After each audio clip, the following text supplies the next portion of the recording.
Thank you so much for getting me to the end of this conference.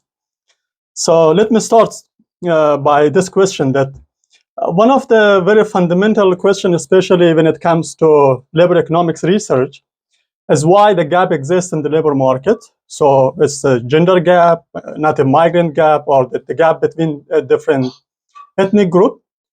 So also in this research, we worked on the gender wage gap in three advanced Asian economies, which has included Japan, Singapore, and Korea. But we tried to work and explain a kind of gender wage gap from a cognitive scale perspective. So let me introduce you the content of my presentation. I'm going to focus on three main questions in this presentation. The first one, why actually we are interested to do this research, to work on gender wage gap from a scale-based perspective, and how we designed our model and how we use the data. And finally, I will focus on the third question, what we have got, or what's the finding of the research that we did in this project. And finally, I will conclude. The first one, let's talk about why we did this research, what is the motivation behind.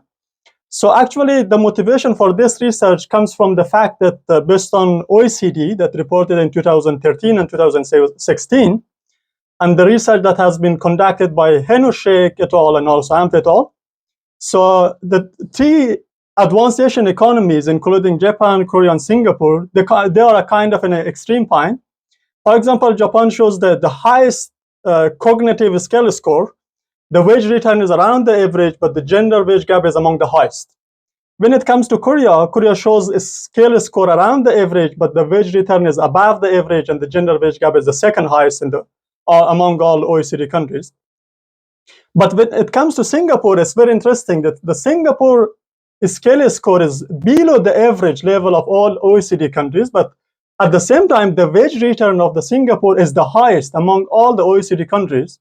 Although Singapore is not an OECD member, but it's like a partner of OECD, that's why it's included in this data set. But the gender wage gap is just way below the average. So that's why we designed this study to focus on two main research questions. The first one is, how do return to cognitive scale and gender wage gap vary across countries, and most importantly, across different distribution of wages? And the second question, why do differences in return to scale and gender wage gap exist? Most importantly, how we can explain the gender wage gap and how the cognitive scale can contribute in explaining the gender wage gap. So there are some literature review. I'm going to skip that one. So the first group of this literature review related to the return to scales, and the last one is related to the gender wage gap by using the similar data set that we are going to use. So when it comes to the contribution, so we have three contributions in this study. The first one is as a kind of first endeavor to connect the return to cognitive scale with gender wage gap, specifically in advanced Asian economies, by using the PYOC data set. And the second thing is that we only covered Japan, Korea, and Singapore, which is the advanced Asian economies, as a kind of unique approach because they are located in some kind of the extreme point of the data set. Japan shows the highest scale score, like Korea shows the highest gender wage gap, and at the same time, Singapore shows the highest return to scale. So we try to compare these three countries with different scale perspective to see what is going on the result. And finally, when we are going to decompose the gender wage gap, we use a newly decomposition method, which is developed by the Gilbach, and it introduced in 2016, firstly. Although the other researchers, they are referring mostly to one of the traditional method, which is Oshak Blender, but we use Gilbach to see what's going on what will be the newest thing here. When it comes to the model, so we use different model for different perspective. For example, we use a kind of Mincer type equation to see the return to cognitive scale and gender wage gap on average. Then we use the contour regression to see the difference across different distribution of wages. We use an instrumental variable to address some kind of endogeneity problem that we have in our research. And also, finally, we use the Gilbach decomposition to decompose the gender wage gap. So here is the detailed. Actually, when you see the detailed of the baseline model, in this baseline model, the like traditional Mincer equation include the years of schooling as a proxy for human capital, but rather we like replace the years of schooling to cognitive skill, because years of schooling itself is as a part of a cognitive skill. That's why cognitive skill can be a better measurement for human capital, or a better proxy rather than years of schooling. So there is a big literature provided by the Inushek in 2018 that why cognitive skill is better measurement for the human capital.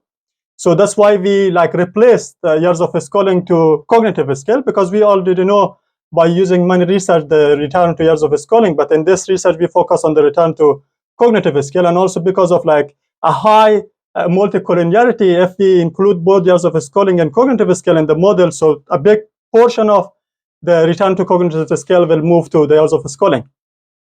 But there is endogeneity, because the like higher scale lead you to higher wages. At the same time, higher wage, when you have higher wage, you have more opportunity and more resources to invest on yourself to have more scale. That's why there's endogeneity. So we use the instrumental variable to kind of address the endogeneity. So we use different instrumental variable for different purposes, because like there are three reasons for biases of using like the Mincer type equation, which is measurement error, like reverse causation, and also omitted variable bias. So we use different approach for different of them.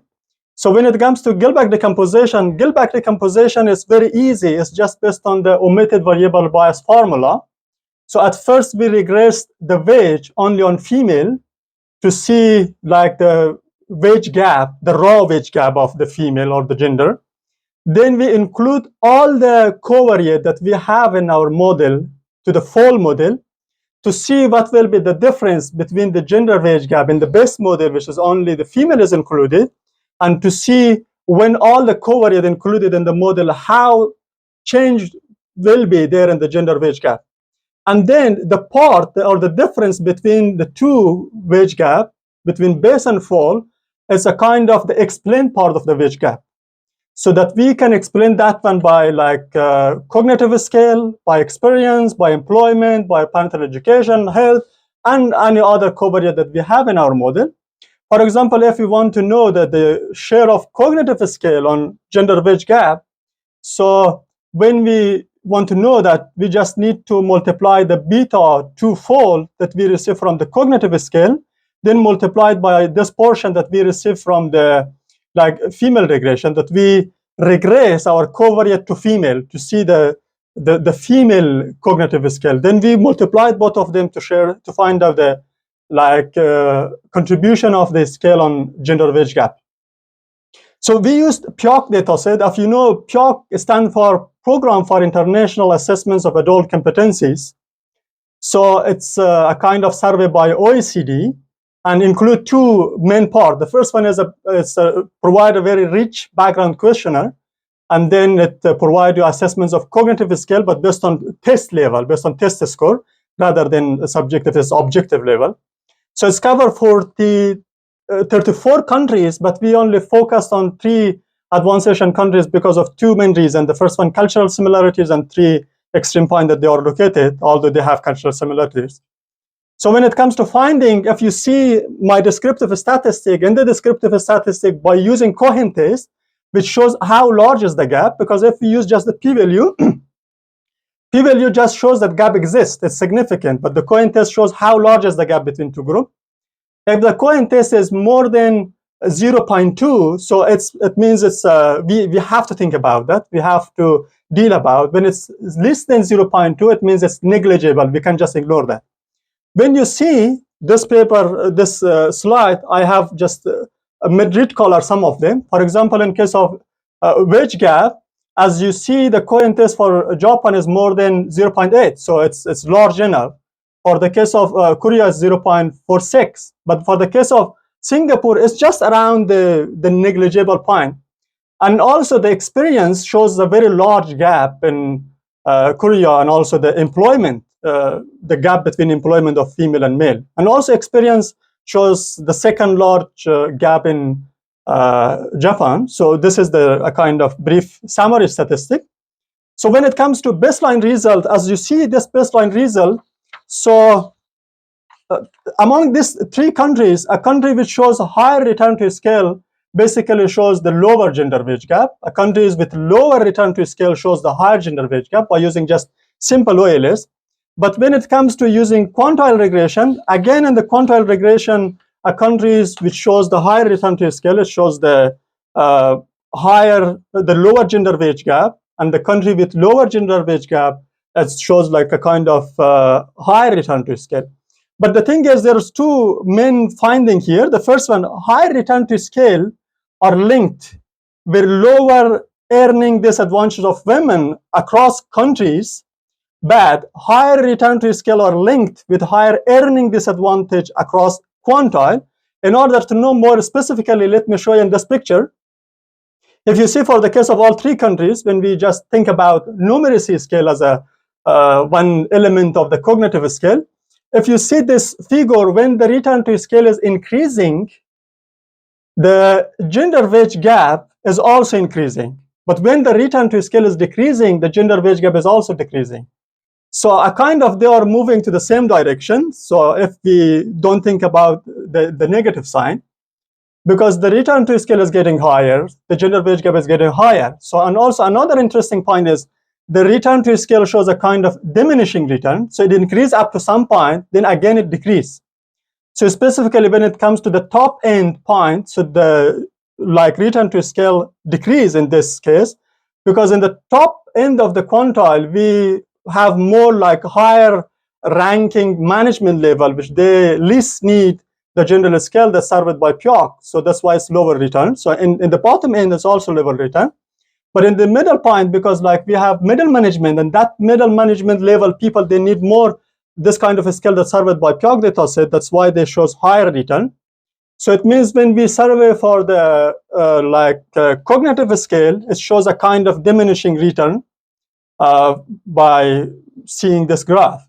And also, when we use the literacy scale and problem solving scale in our model, instead of like numeracy scale, again shows the similar pattern. But when we applied our analysis to other countries, to other OECD countries, to see can we say this one as a stylized fact or not, then unfortunately I can say that different countries, they shows different pattern because of differences in their labor market structure.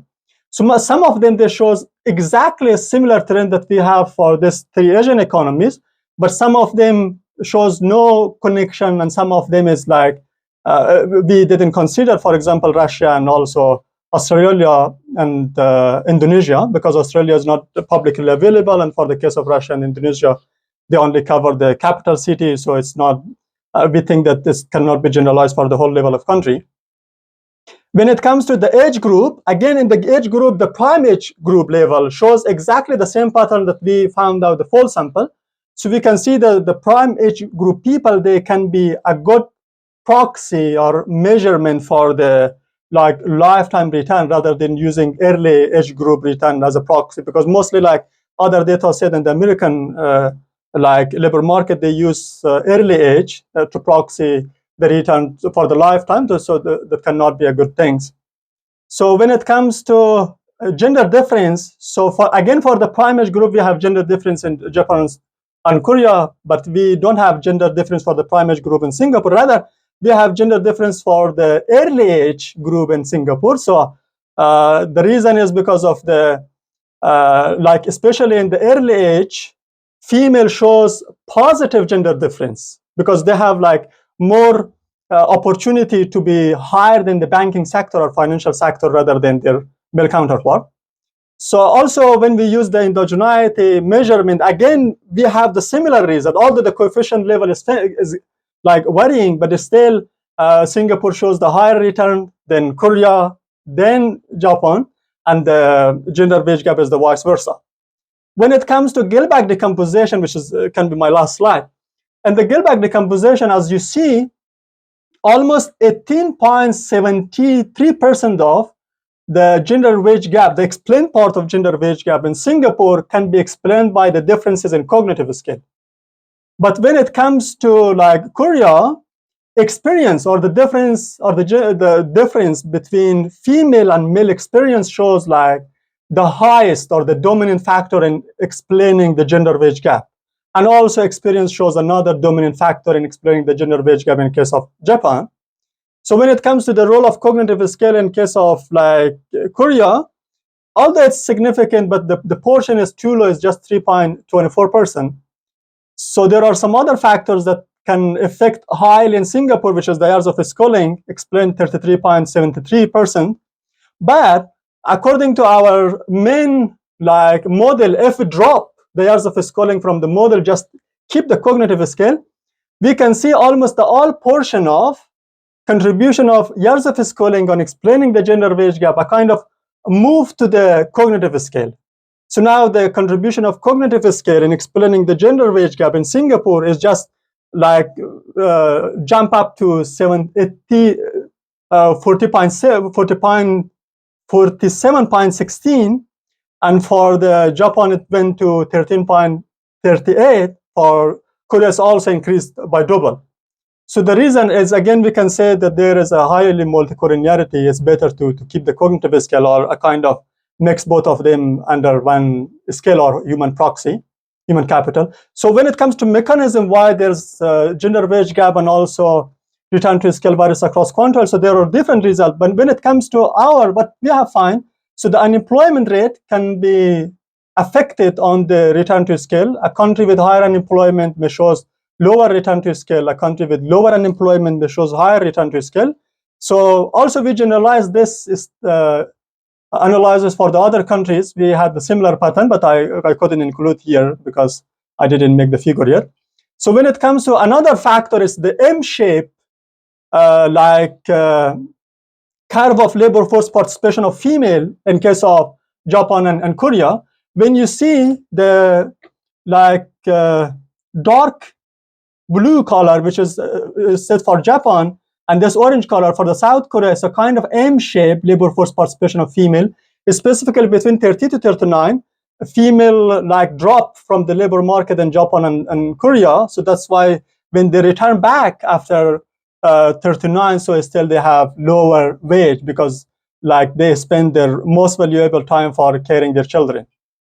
So in conclusion, so we try to find out the complex relationship between return to scale and gender wage gap in this 3 advanced Asian economies, and the finding shows that high return to scale are generally linked with lower earning disadvantage of women across countries, indicating that improving scale can contribute to reducing the gender wage gap.